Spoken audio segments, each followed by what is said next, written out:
Shalom, selamat pagi. Selamat bertemu kembali dalam program kita membaca Alkitab setiap hari. Pagi hari ini kita masuk dalam episode 1 Desember. Saya terus mengajak kita, Bapak dan Ibu, mari kita ikuti terus jadwal pembacaan Alkitab kita. Mari kita membaca Alkitab sampai akhir tahun, dan kita sudah selesai membaca Alkitab keseluruhan dari Kejadian sampai Wahyu. Dan nanti Januari kita akan mulai kembali. Amin. Sebelum kita lanjutkan, saudara, kita mari berdoa bersama. Bapak yang baik, terima kasih untuk pagi hari ini, hari yang baru bagi kami. Terima kasih buat kesempatan hari ini kami boleh membaca Alkitab, mendengarkan firman Tuhan. Biar Roh Kudus memimpin kami. Di dalam Yesus Kristus kami berdoa, haleluya. Amin. Baik, tema firman Tuhan pagi hari ini bagi kita, kedatangan Tuhan Yesus yang kedua kali. Kedatangan Tuhan Yesus yang kedua kali. Saya bacakan dari 2 Petrus pasal yang ketiga ayatnya yang ke-9. Tuhan tidak lalai menepati janjinya. Sekalipun ada orang yang menganggapnya sebagai kelalaian, tetapi ia sabar terhadap kamu, karena ia menghendaki supaya jangan ada orang yang binasa, melainkan supaya semua orang berbalik dan bertobat. Bapak Ibu yang dikasihi Tuhan, melihat fenomena alam yang banyak terjadi, dan kita melihat kasih juga sudah semakin dingin. Bangsa melawan bangsa. Lantas terlintas dalam pikiran kita bahwa benarkah akhir zaman akan segera tiba? Dalam hal ini kita melihat juga di dalam 2 Petrus ini ada dua pandangan ekstrim tentang akhir zaman, tentang kedatangan Tuhan Yesus yang kedua kali. Yang pertama, saudara, ada yang menganggapnya bahwa kedatangannya tidak akan mungkin terjadi. Di ayat yang keempat ini dikatakan, kata mereka, di manakah janji tentang kedatangannya itu? Sebab sejak bapak-bapak leluhur kita meninggal, segalanya tetap seperti semula pada waktu dunia diciptakan. Mereka mengatakan semua juga seperti dahulu kala, tidak ada yang berubah. Kapan, mana kedatangannya?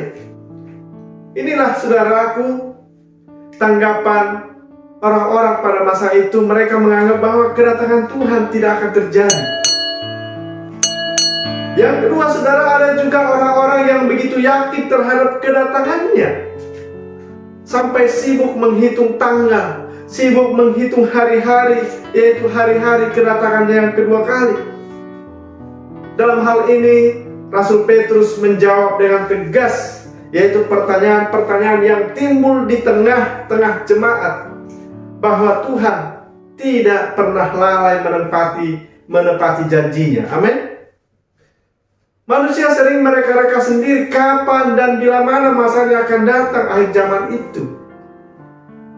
Manusia berusaha mengungkapkan rahasia Tuhan dengan caranya sendiri. Padahal Tuhan Yesus sendiri sudah mengatakan bahwa tidak seorang pun yang tahu kapan dan bila mana masa itu akan terjadi. Maka saudara, di dalam renungan kita pagi hari ini, Petrus mengajarkan setidaknya 3 hal penting terkait kedatangan Yesus yang kedua kali. Yang pertama, saudara, Tuhan adalah kekal dan tidak dibatasi waktu. Ayat yang ke-8 dikatakan, akan tetapi saudara-saudaraku yang kekasih, satu ini tidak boleh kamu lupakan, yaitu bahwa di hadapan Tuhan satu hari sama seperti 1000 tahun, dan 1000 tahun sama seperti satu hari. Artinya, saudara, bahwa Tuhan kita adalah Tuhan yang kekal, Tuhan yang tidak dibatasi waktu manusia. Yang dapat kita lakukan adalah menanti dengan sikap berjaga-jaga. Amin.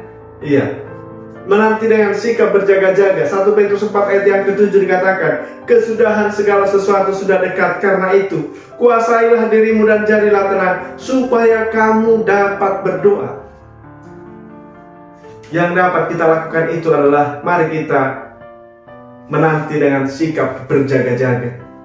Yang kedua, saudara, bahwa Tuhan tidak pernah lalai menepati janjinya.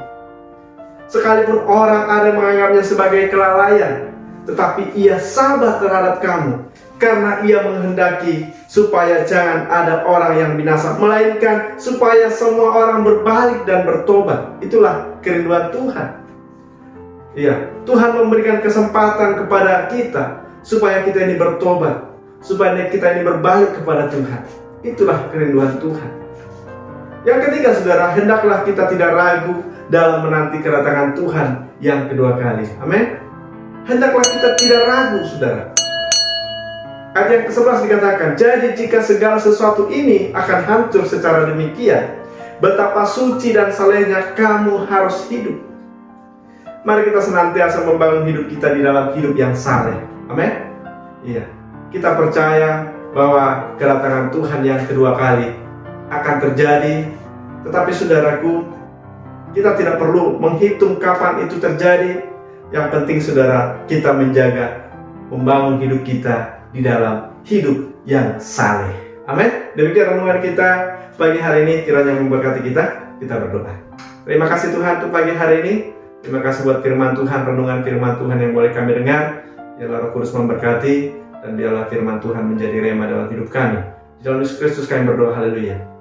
Amin. Selamat pagi, selamat beraktivitas. Tuhan Yesus memberkati kita. Shalom.